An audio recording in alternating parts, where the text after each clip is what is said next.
Hello guys, today I'm going to discuss and demonstrate the page replacement algorithm. So now I choose FIFO algorithm or first in first out algorithm, and here I already made the table. Yeah, here I already have.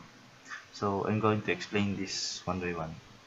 Initially all slots are empty, so when 130 they are allocated to the empty slots, so 3 empty page faults.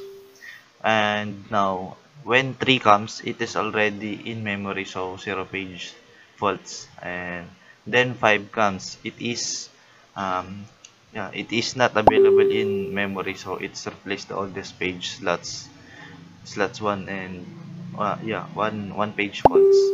And then 6 comes, it also not available in memory, so it replaced the oldest page slot 3 and one page fault.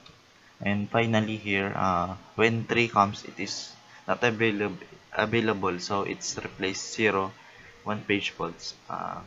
Here total of page fault 6. Here the Belady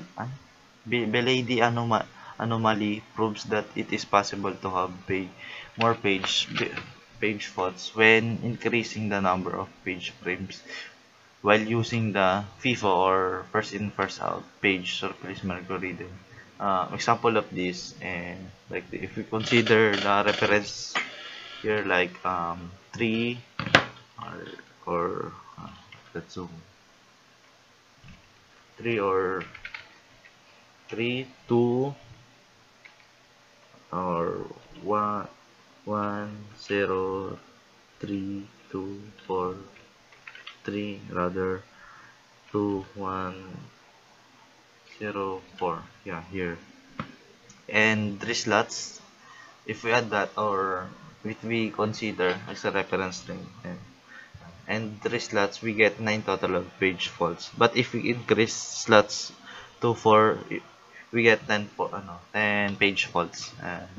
Yeah, that's it. Thank you.